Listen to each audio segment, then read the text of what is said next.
मी, सागर, मिलिंद, वेदांग, विनय आम्ही 5 जण कॉलेजपासून बऱ्याच ट्रेकला गेलो होतो. खरं तर आमचा ग्रुप यापेक्षाही मोठा होता, पण बाकी ग्रुप मेंबर्स आणि ट्रेक याचं जरा वावडं होतं. ही कथा ज्या गडाशी निगडीत आहे त्याच्या नावाचा उल्लेख मी इथे करत नाही. त्या गडावर आम्ही याआधी एकदा गेलो होतो, तेव्हा आम्ही 5 जण होतो. एका नॉर्मल ट्रेकप्रमाणे आमचा तो ट्रेक होता. शनिवारी सकाळी निघालो होतो. संध्याकाळ होईपर्यंत त्या गडावर पोहोचलो. गडाचा काही भाग पाहिला आणि मग तिथेच असलेल्या महादेव मंदिरात मुक्काम केला. दुसऱ्या दिवशी गडाचा काही भाग पाहिला आणि परत निघालो. पण त्या ट्रेकनंतर आम्हा सर्वांच्याच मनात तो गड भरला होता. असं वाटत होतं पुन्हा पुन्हा तिथे जावं, पण नंतर नोकरी आणि घर यात सर्व व्यस्त होऊन गेले. पण एक दिवस मला सागरचा फोन आला. तो म्हणाला, बरेच दिवस झाले यार, कुठे ट्रेकला गेलो नाही, कुठेतरी प्लॅन करायचा का? यावर मी म्हणालो, ठीक आहे रे, मला काही प्रॉब्लेम नाही. एक काम करतो, विनयला पण कॉन्फरन्स कॉलमध्ये घेतो. त्याला मुंबईवरून यावं लागेल, त्यामुळे त्याला जमेल तसे ॲडजस्ट करूयात. सर्वानुमते आम्ही 2 दिवसांचा प्लॅन ठरवला आणि त्याच गडावर ट्रेकला जायचं ठरवलं. आमचा हा प्लॅन इतका अचानक ठरला की याआधी कधीच कोणता प्लॅन इतका सहज झाला नसेल. यावेळी आमचा अजून एक मित्र केतन देखील आमच्या सोबत येत होता. म्हणजेच यावेळी आम्ही 6 जण ट्रेकसाठी निघालो होतो. डिसेंबर महिना सुरू असल्याने हवेमध्ये बराच गारवा होता, त्यामुळे सकाळी निघायला थोडा उशीरच झाला. आम्ही सर्वजण बस स्थानकावर सागरची वाट पाहत थांबलेलो. बस देखील फलाटावर लागलेली. बसची सुटायची वेळ झालेली, पण बस सुटली नव्हती. सागर आला आणि काही वेळातच बस लगेच निघाली. ती बस आम्हाला किल्ल्याच्या पायथ्याशी असणाऱ्या गावापर्यंत घेऊन जाणार होती आणि मग तिथून आम्ही ट्रेकला सुरुवात करणार होतो. मागच्या वेळीचा अनुभव लक्षात घेता आम्हाला गडावर पोहोचायला 4 ते 4.5 तासाचा ट्रेक करावा लागणार होता. आम्ही त्या गावामध्ये पोहोचलो आणि तिथूनच गड चढायला सुरुवात केली. गडाचा सुरुवातीचा भाग हा दाट झाडी आणि चढ उताराचा होता. त्यातून आम्ही चाललो होतो. तसेच पुढे गेल्यावर तिथं मध्येच आम्हाला एक म्हातारी बाई पेरू विकत बसलेली दिसली. मी सागरला म्हणालो, या इथे का बसल्या असतील पेरू विकायला? इथे कोण घेणार आहे का पेरू? एकतर या गडावर ट्रेकर्स पण कमी येतात. सागरने माझ्या बोलण्याकडे दुर्लक्ष केलं. तो म्हणाला, जाऊ दे ना, बसले आहेत तर बसू दे. जसजसं आम्ही त्याच्या जवळून जात होतो तसं त्या आम्हाला पेरू घेण्याचा आग्रह करू लागल्या, पण आम्हाला कोणालाही त्यावेळी पेरू खायचा नव्हता. आम्ही त्यांना नाही म्हणून तसेच पुढे चालू लागलो, तर त्या बेसूर आवाजात आमच्या मागे ओरडू लागल्या. केतन म्हणाला, अरे कसली ओरडते ती म्हातारी, मी जाऊन घेऊनच येतो पेरू. असं म्हणून तो मागे वळाला आणि म्हणाला, आईला कुठे गेली ती म्हातारी? त्याचं ऐकून आम्ही सगळेच मागे वळलो. आम्हाला पण आश्चर्य वाटले, इतक्याशा वेळा ती म्हातारी गेली कुठे? मिलिंद म्हणाला, अरे गेली असेल उठून, जाऊ दे. ती गोष्ट इतक्या सहज सोडून द्यावी अशी नव्हती.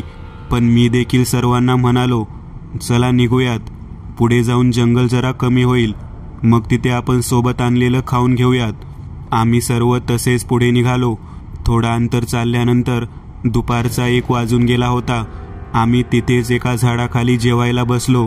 सोबत काही चपात्या, सुकी भाजी, पराठे आणलेले. मी सोबत आणलेल्या काही चपात्या खाल्ल्या आणि बाकीच्या रात्रीच्या जेवणासाठी तशाच पेपरमध्ये गुंडाळून ठेवून दिल्या. सर्वांनीच तसे केले होते, कारण आम्हाला आजची रात्र गडावरतीच राहायचं होतं आणि गड दुर्गम असल्याने वरती काहीही खायला मिळत नाही. आम्ही गड चढत होतो त्यावेळी आम्हाला जाणवले की आम्ही फारच वेगाने चाललो आहे आणि मागच्या वेळी एक जागा होती जिथे आम्ही खूप फोटो काढलेली. ती जागा यावेळी आम्हाला दिसलीच नाही. 2 तासातच आम्ही गडाच्या एका छोट्या दरवाजाजवळ पोहोचलो. आम्हालाही कळत नव्हते इतक्या लवकर आम्ही आलोच कसे. गडावर आल्यावर आम्ही त्याच महादेव मंदिराकडे वळलो जिथे आम्ही मागच्या वेळी आलेलो तेव्हा राहिलो होतो. पण तिथे आमच्या आधीच एक मोठा ट्रेकिंग ग्रुप होता. आता काय करावे याच विचारात असताना वेदांगला काहीतरी आठवले. तो म्हणाला, अरे इथून पुढे गेल्यावर किल्ल्याच्या मधल्या भागात 2 जुन्या खोल्या आहेत. मागच्या वेळेसच आपण आलेलो तेव्हा पाहिल्या होत्या. त्यावेळी आम्हा सर्वांनाच ते आठवले. आम्ही त्या खोल्यांकडे निघालो. गडावर असलेल्या पाण्याच्या तलावाजवळच त्या खोल्या होत्या. वरती छत होते, आतमध्ये थोडी माती वगैरे होती आणि दार होते ते तुटलेल्या अवस्थेत होते. त्या खोल्या पाहून आम्हाला खूप आनंद झाला. संध्याकाळ होत आलेली, त्यामुळे जरी कोणी गडावर आले तरी या भागात येणार नव्हते. आम्हाला ती जागा खूपच थ्रिलिंग वाटली. जवळ असलेल्या गवताने आम्ही एक खोली साफ करून घेतली आणि मग गडाच्या एका बाजूला जाऊन सूर्यास्त पाहत बसलो. सह्याद्रीच्या गडकोटांवरून सूर्योदय आणि सूर्यास्त पाहण्यात एक वेगळीच मजा असते. आम्हीही त्यात हरवून गेलो.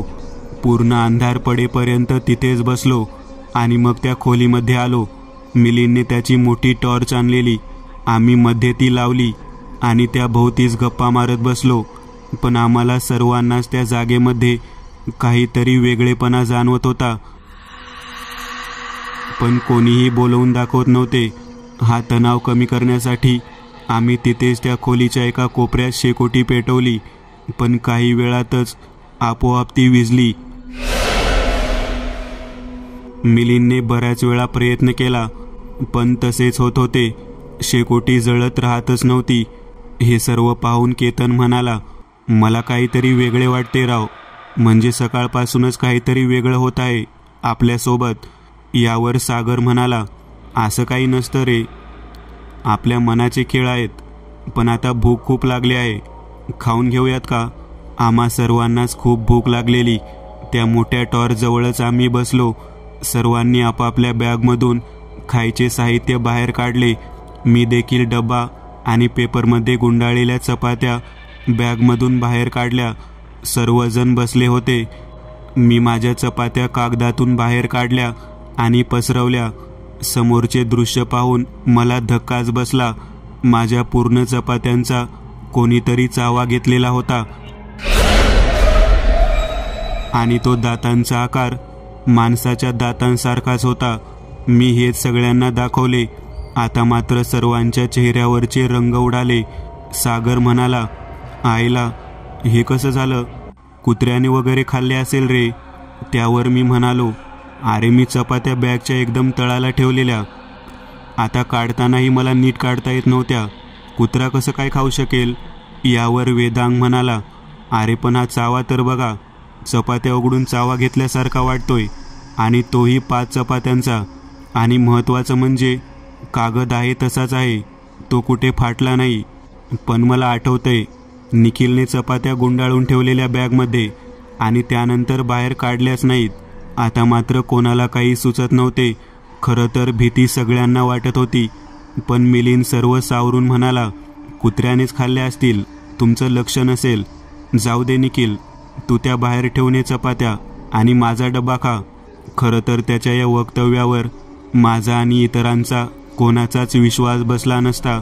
पण मनाची समजूत काढण्यासाठी मी त्या चपात्या उचलल्या आणि तशाच बाहेर नेऊन ठेवल्या आणि आतमध्ये येऊन सर्वांसोबत जेवलो. जेवताना आमच्यापैकी कोणीच काही बोलत नव्हते. सर्व कसं शांत शांत होतं. खरं सगळं शांत होतं की वादळापूर्वीची ही शांतता होती.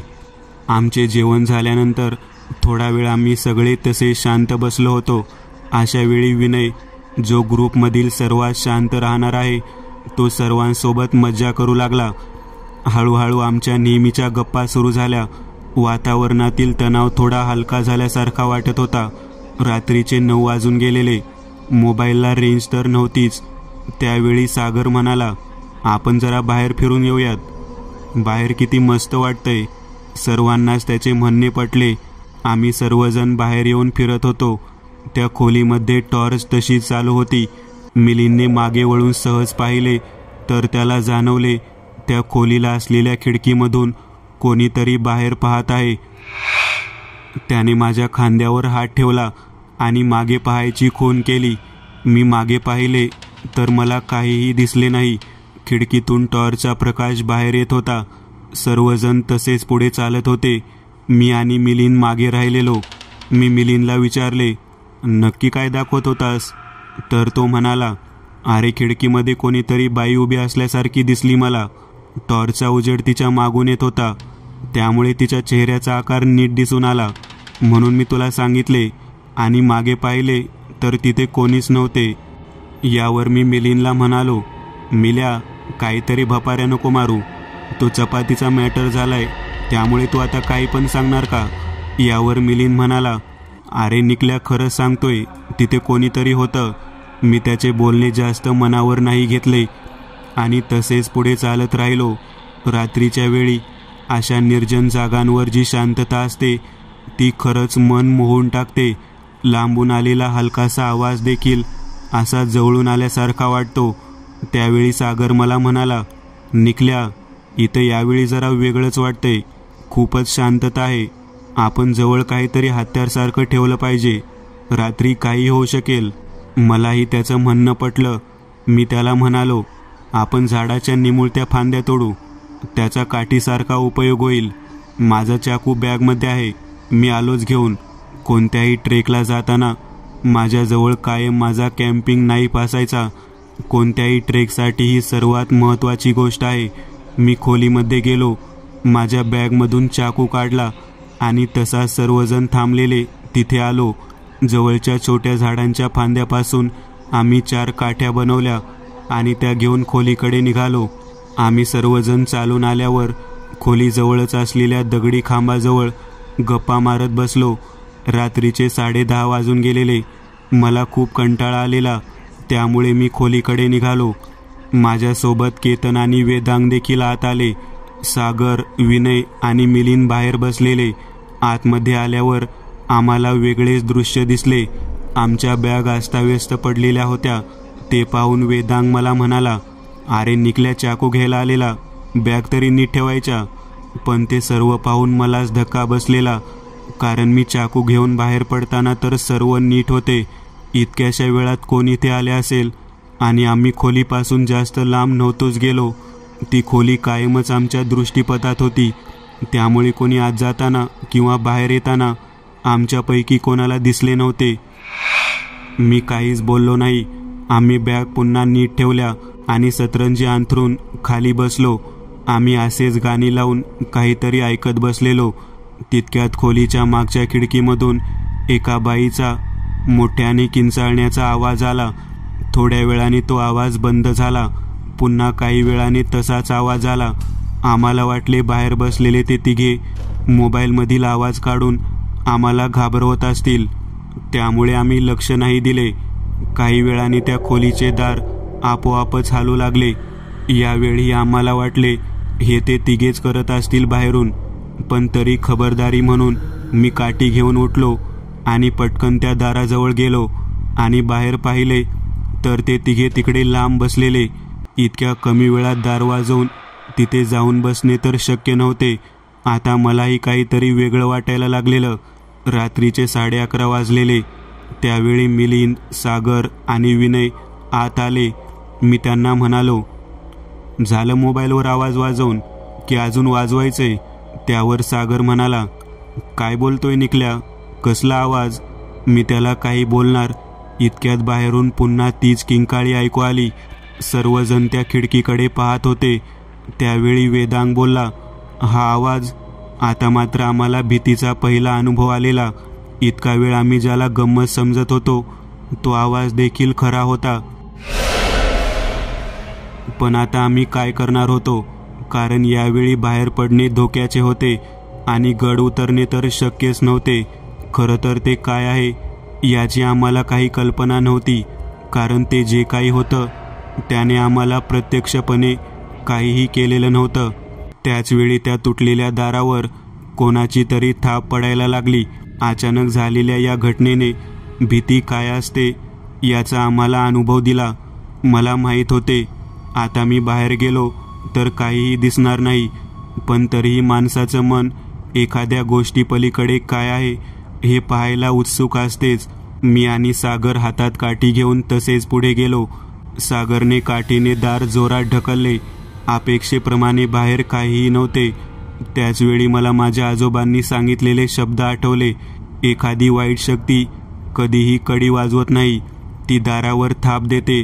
या वाक्याचा अर्थ तेव्हा मला नीटसा समजला नव्हता, पण आता त्याचा प्रत्यय येत होता. पण मनात शंका देखील होती.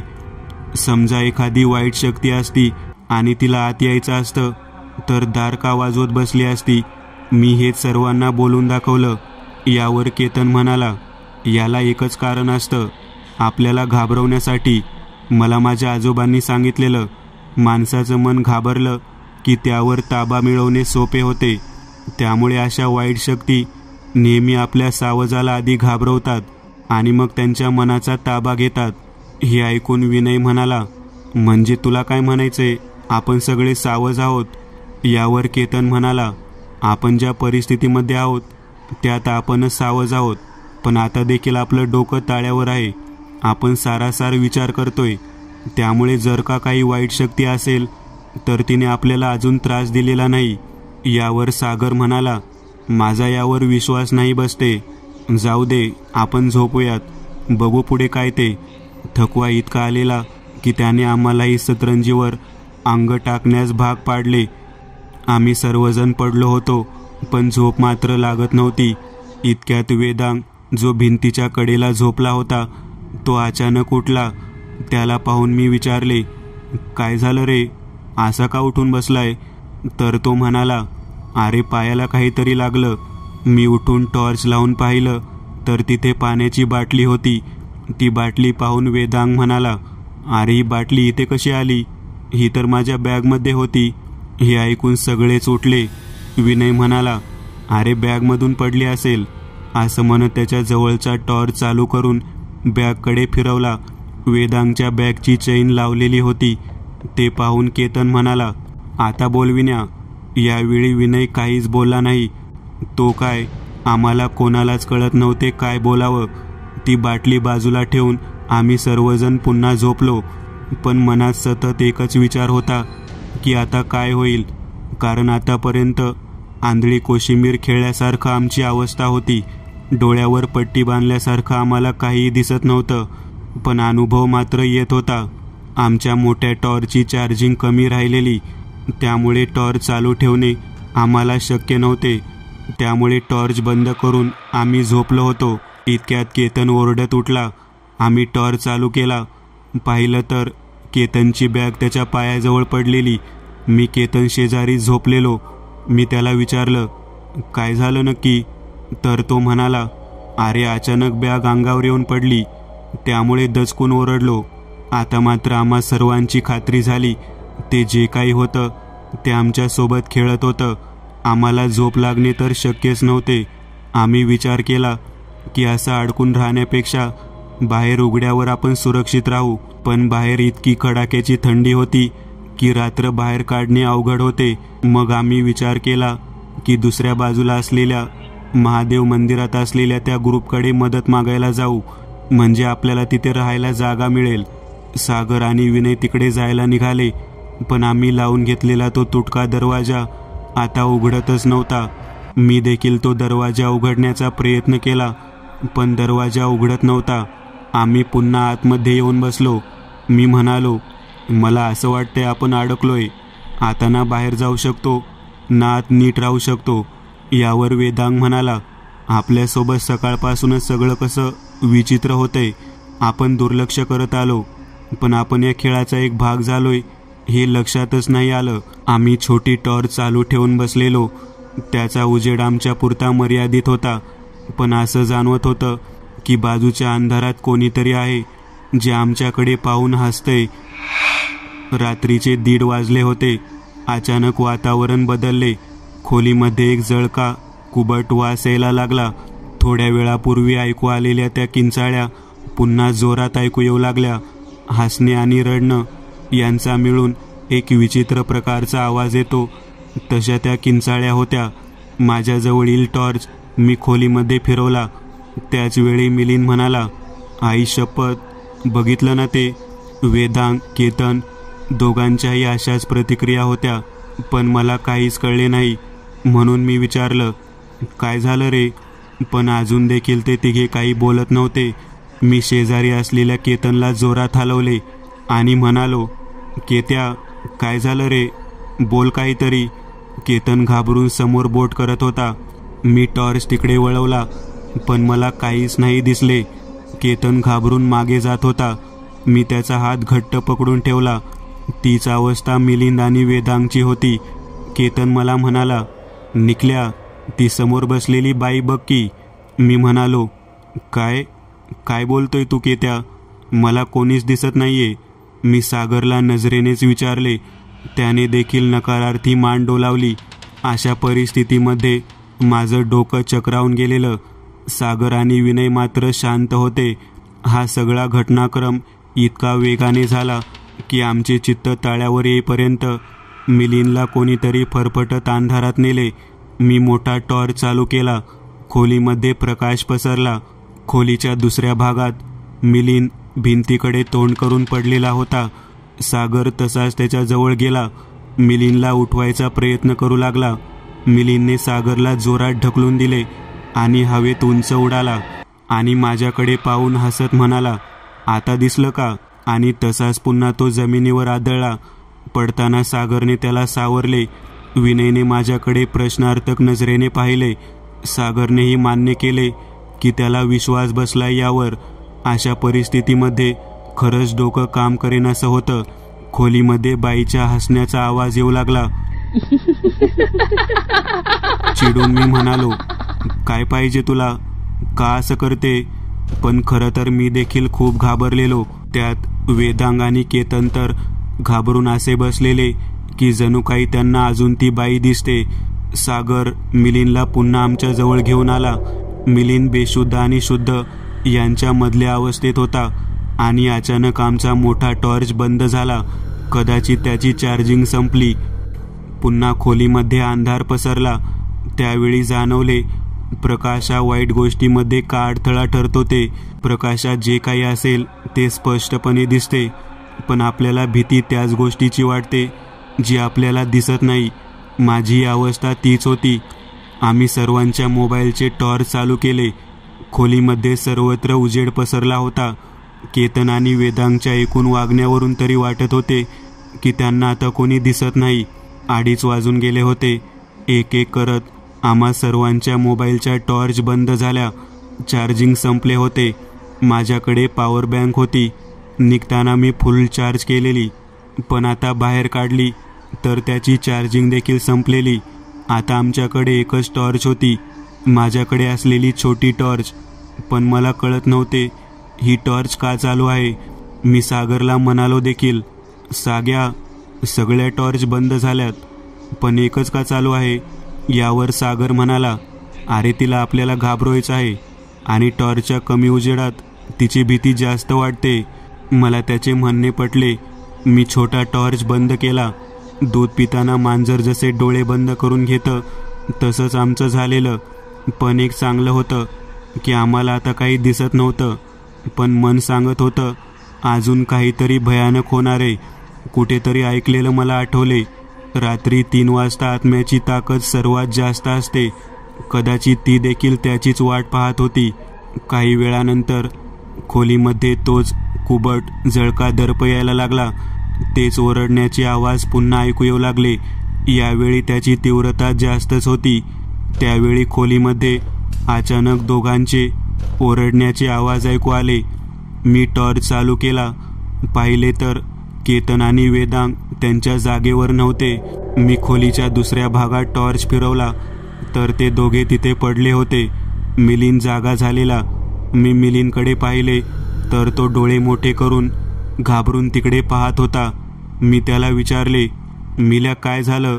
असं का करतोय? मिलिंद घाबरून माझ्याकडे पाहू लागला.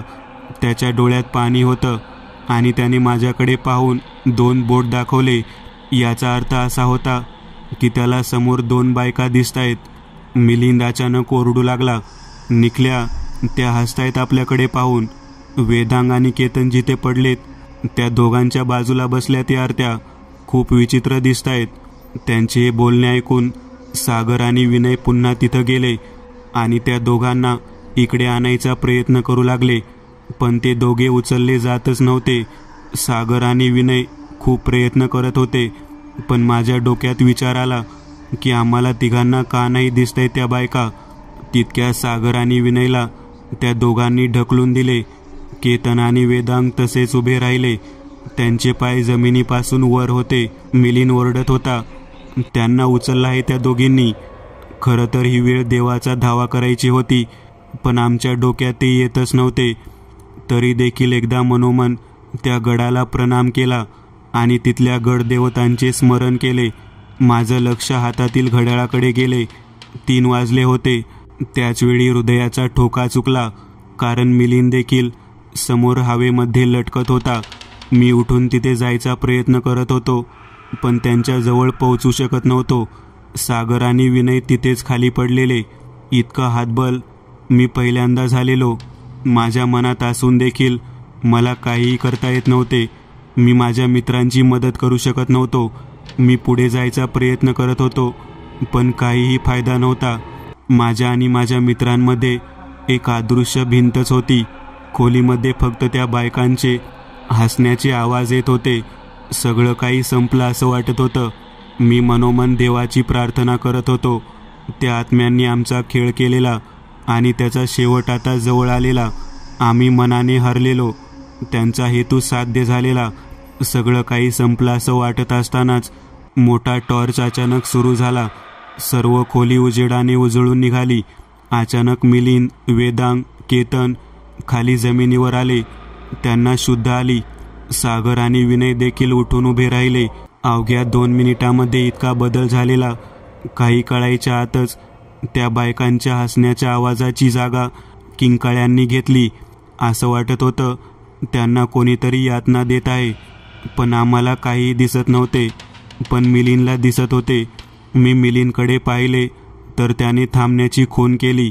अचानक खोलीचे दार उघडले आणि त्यातून जोरात काहीतरी बाहेर गेले असा भास मला झाला. मी आता माझ्या मित्रांपर्यंत पोहोचलो होतो. खोलीच्या दारातून बाहेर काय गेलं ते मी पाहायला गेलो तर मला समोरील तलावाजवळ काही आकृत्या दिसल्या, ज्या क्षणार्धात पाण्यात गायब झाल्या. आम्ही सर्वजण धक्क्यात होतो. इतक्या वेळात काय घडले ते आम्हाला कळतच नव्हते. एकामागून एक घटना घडत होत्या. 3:30 वाजून गेले होते. आम्ही सगळे पुन्हा टॉर्च भोवती येऊन बसलो. सर्वांनी पाणी प्यायले. थोडा वेळ कोणीही कोणाशी काही बोलत नव्हतं, पण वातावरणातील बदल मात्र जाणवत होता. इतका वेळ जी खोली आम्हाला भारलेली वाटत होती ती आता मोकळी वाटत होती. वारा जो संत वाटत होता तो आता जोराने वाहत होता. मिलिंद सर्वांना म्हणाला, त्या दोघींना खोलीतून बाहेर जाताना पाहिलं मी. थकवा सर्वांच्या चेहऱ्यावर जाणवत होता.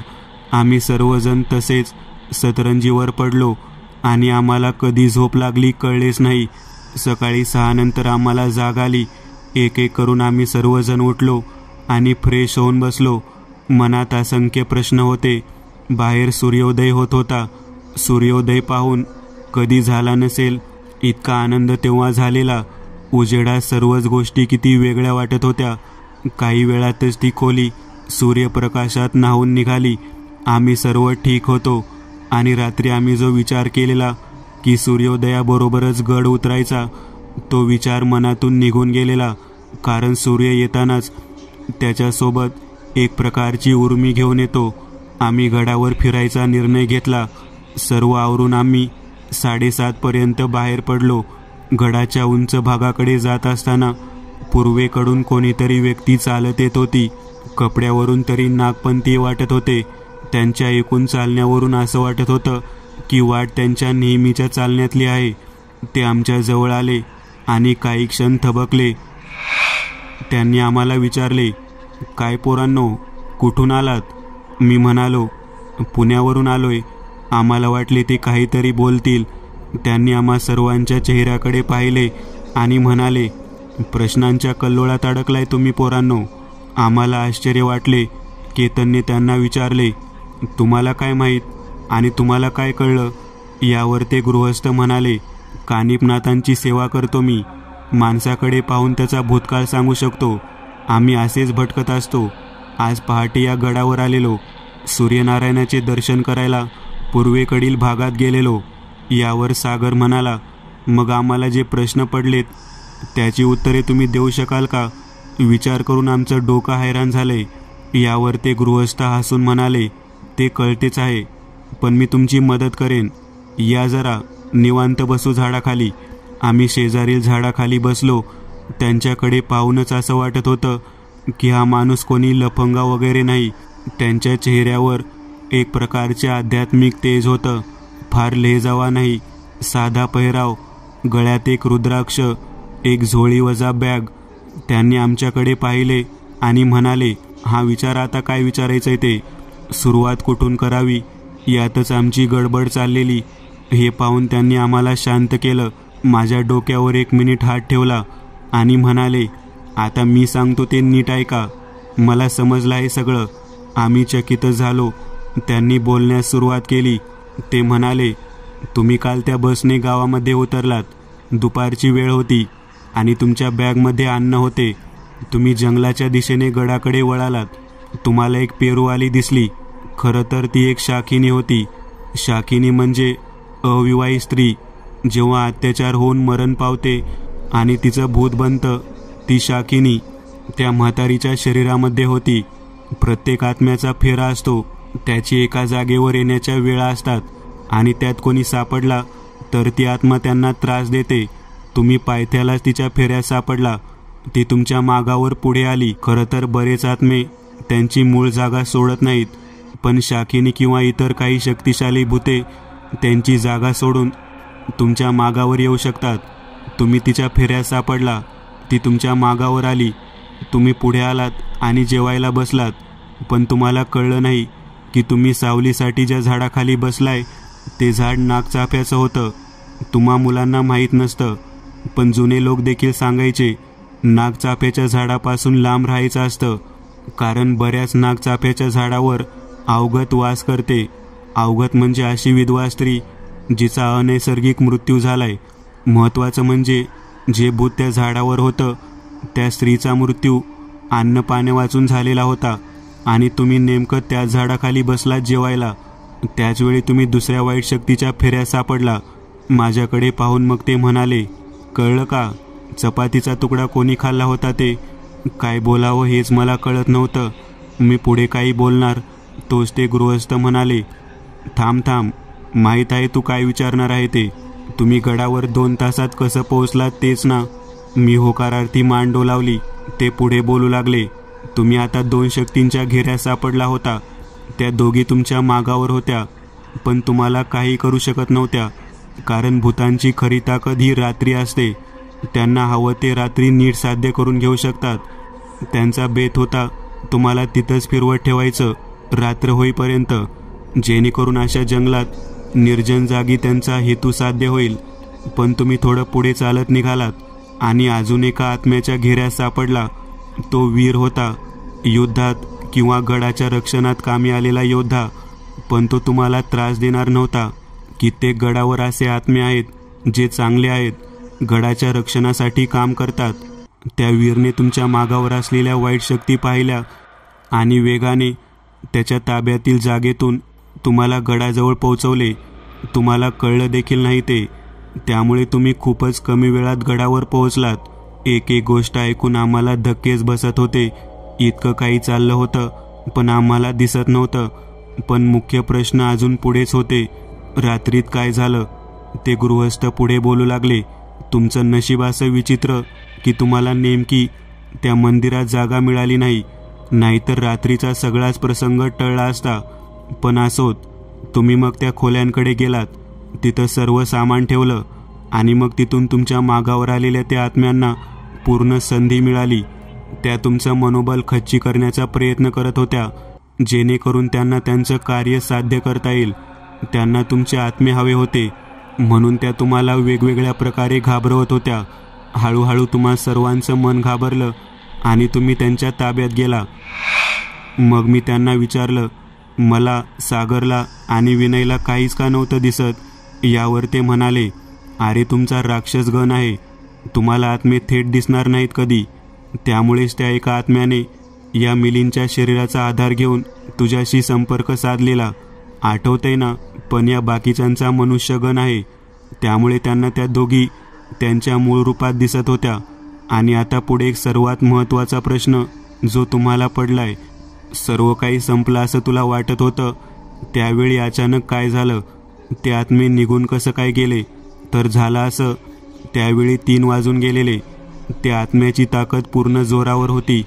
तुम्हा सर्वांचा जीव धोक्यात होता, कारण त्या आत्मा खरंच खूप वाईट होत्या, पण त्या त्यांच्या मूळ जागेपासून लांब होत्या, त्यामुळे त्यांना त्या जागेची माहिती नव्हती.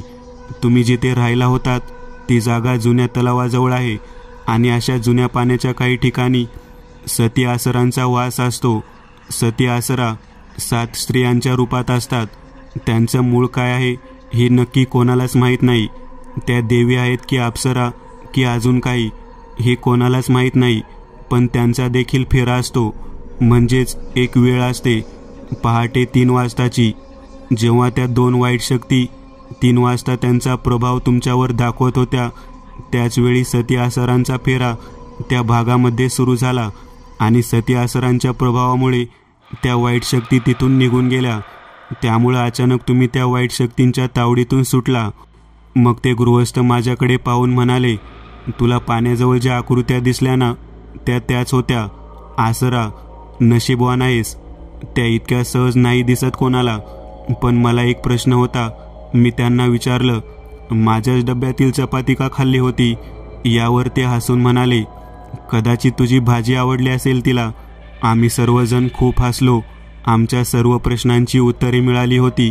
2 दिवसात आम्ही कितीतरी शक्तींसोबत वावरलो होतो. ते गृहस्थ आम्हाला मिळाले. हा देखील आमच्या नशिबाचा भाग होता. आम्ही गडावर त्यांच्या सोबत फिरलो, बऱ्याच गप्पा मारल्या आणि संध्याकाळी त्यांच्यासोबतच गड उतरला. पण इतक्या चांगल्या आणि वाईट शक्तींचा अचानक आमच्याशी एकाच वेळी संबंध यावा, यामागची नियती अज्ञातच होती. मित्रांनो, आज पुरतं एवढंच. तुम्हाला जर काही गोष्ट आवडली असेल तर नक्की लाईक करा. तुमच्यापैकी बरेचसे जण व्हिडिओ लाईक न करताच पळून जातात, पण हा जर व्हिडिओ तुम्ही लाईक केला तर मला जरा बरं वाटेल आणि असेच भारी भारी व्हिडिओ बनवायची माझ्यात एनर्जी येईल. त्यामुळे नक्की लाईक करा. आणि अजूनही कोणी या चॅनलला सबस्क्राईब केलेलं नसाल तर लगेच सबस्क्राईब करून टाका. आणि बाजूची घंटी ती मात्र दाबायला विसरू नका. देवाची घंटी आहे ती. चला तर मग पुन्हा भेटूया अशीच एक आगळी वेगळी गोष्ट घेऊन पुढच्या